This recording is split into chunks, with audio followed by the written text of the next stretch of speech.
ఆనంద వికటన పత్రిక తమిళనాడు సంస్కృతిలో భాగం. వచ్చే సంవత్సరం ఆ పత్రిక 100 ఏళ్ళు నిండుతాయి. అధికారంలో ఎవరున్నా నిర్భీతిగా నిజాయితీగా విమర్శ చేసిన చరిత్ర ఆ పత్రికది. ఆ వికటన పత్రిక వెబ్సైట్ మొన్నటి నుంచి సడన్గా అందుబాటులో లేకుండా పోయింది. కారణం ఏమిటని చూస్తే ఆ పత్రికలో ప్రధాని నరేంద్ర మోదీపై ఒక కార్టూన్ వేశారు. కార్టూన్లో యుఎస్ ప్రెసిడెంట్ ట్రంప్, మోదీ, ప్రధాని మోదీ పక్కపక్కన కుర్చీల్లో కూర్చొని ఉంటారు. మోదీ కాళ్ళు చేతులు సంఖ్యలలో ఉంటాయి. Powerful cartoon. దీని పూర్వరంగం నిజానికి మీకు తెలిసిందే. ప్రధాని అమెరికా పర్యటనకు వెళ్ళక ముందు అక్రమ వలసదారులను, ఇండియాకు చెందిన అక్రమ వలసదారులను ఒక మిలిటరీ విమానంలో కాళ్లకు చేతులకు సంఖ్యలతో పంపించారు. ట్రంప్తో సమావేశంలో మోదీ ఈ విషయం ప్రస్తావించకపోవడంపై జర్నలిజం వేసిన బాణం ఆ కార్టూన్. కార్టూన్పై బీజేపీ తమిళనాడు అధ్యక్షుడు అన్నామలై కేంద్ర సమాచార ప్రసార శాఖ సహాయ మంత్రి మురుగన్కు ఫిర్యాదు చేశారు. ఆ వెంటనే వికటన్ వెబ్సైట్ను బ్లాక్ చేశారు. నిజానికి బ్లాక్ చేస్తున్నట్టు ప్రభుత్వం అధికారికంగా ఏమీ చెప్పలేదు. మురుగన్ను సంప్రదించినప్పుడు ఓ వెబ్సైట్ మేము బ్లాక్ చేయలేదు అని ఆయన చెప్పలేదు. He refused to acknowledge. కాబట్టి వెబ్సైట్ ఎందుకు బ్లాక్ అయిందో మనం సులువుగానే అర్థం చేసుకోవచ్చు. మాట వరుసకు వికటన్ కార్టూన్ ఏదో ఒక చట్ట నిబంధనకు విరుద్ధం అనుకుందాం. ప్రభుత్వం ఆ మాట చెప్పి చర్య తీసుకోవాలి, అవునా? అలా కాకుండా అధికారాన్ని ఉపయోగించి వెబ్సైట్ కనపడకుండా చేస్తే ఏమనాలి దాన్ని? ప్రజాస్వామ్యంలో దొంగచాటుగా దెబ్బతీసే ప్రభుత్వం ఎలాంటిదని మనం అనుకోవాలి? కార్టూన్ అనేది చాలా శక్తివంతమైన జర్నలిజం సాధనం. ఒక పెద్ద వ్యాసంలో, వార్తా కథనంలో చెప్పేదాన్ని ఒక చిన్న బొమ్మ ద్వారా చెప్పొచ్చు.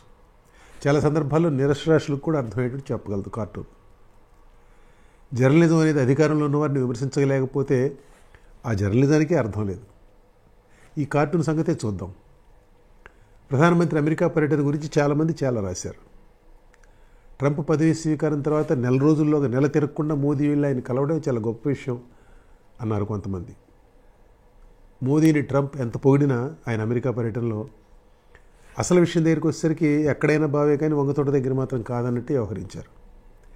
ఎక్కువ ధరకు అమెరికా ఆయిల్ గ్యాస్ కొనడమైనా, వారి సరుకులపై మనం సుంకాలు తగ్గించడమైనా, మన సరుకులపై వారి సుంకాలు పెంచడమైనా ట్రంప్ తన మాట నెగ్గించుకున్నారు.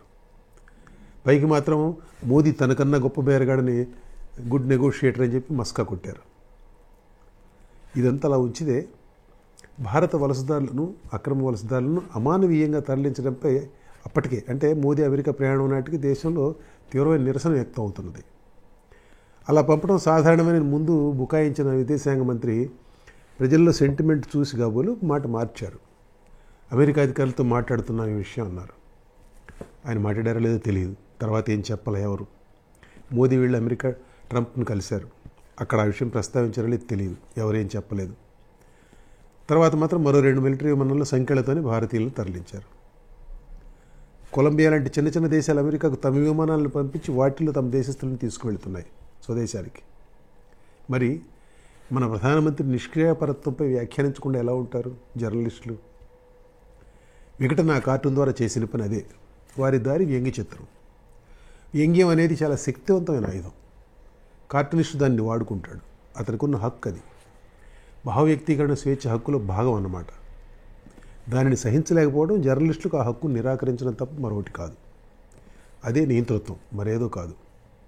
ఉన్నతమైన పదవుల్లో ఉన్నవారు రాజ్యాంగబద్ధంగా సంక్రమించుకున్న హక్కు పరిరక్షణలో ఇతరులకు తామే ఆదర్శంగా నిలవాలి.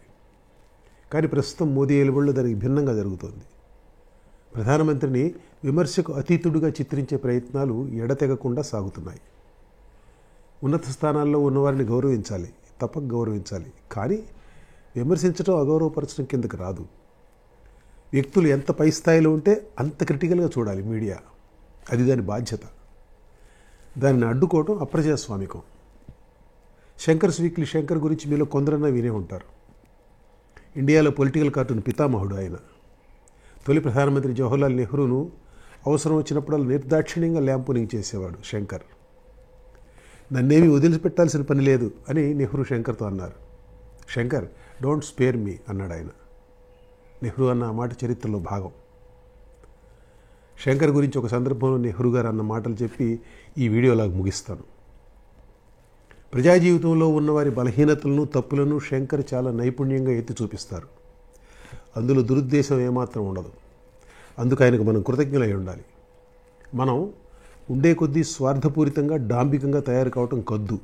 కాబట్టి అప్పుడప్పుడు మనం కప్పుకున్న దురహంకారం అనే ముసుగుని ఎవరైనా తొలగించడం మంచిదే. Thank you.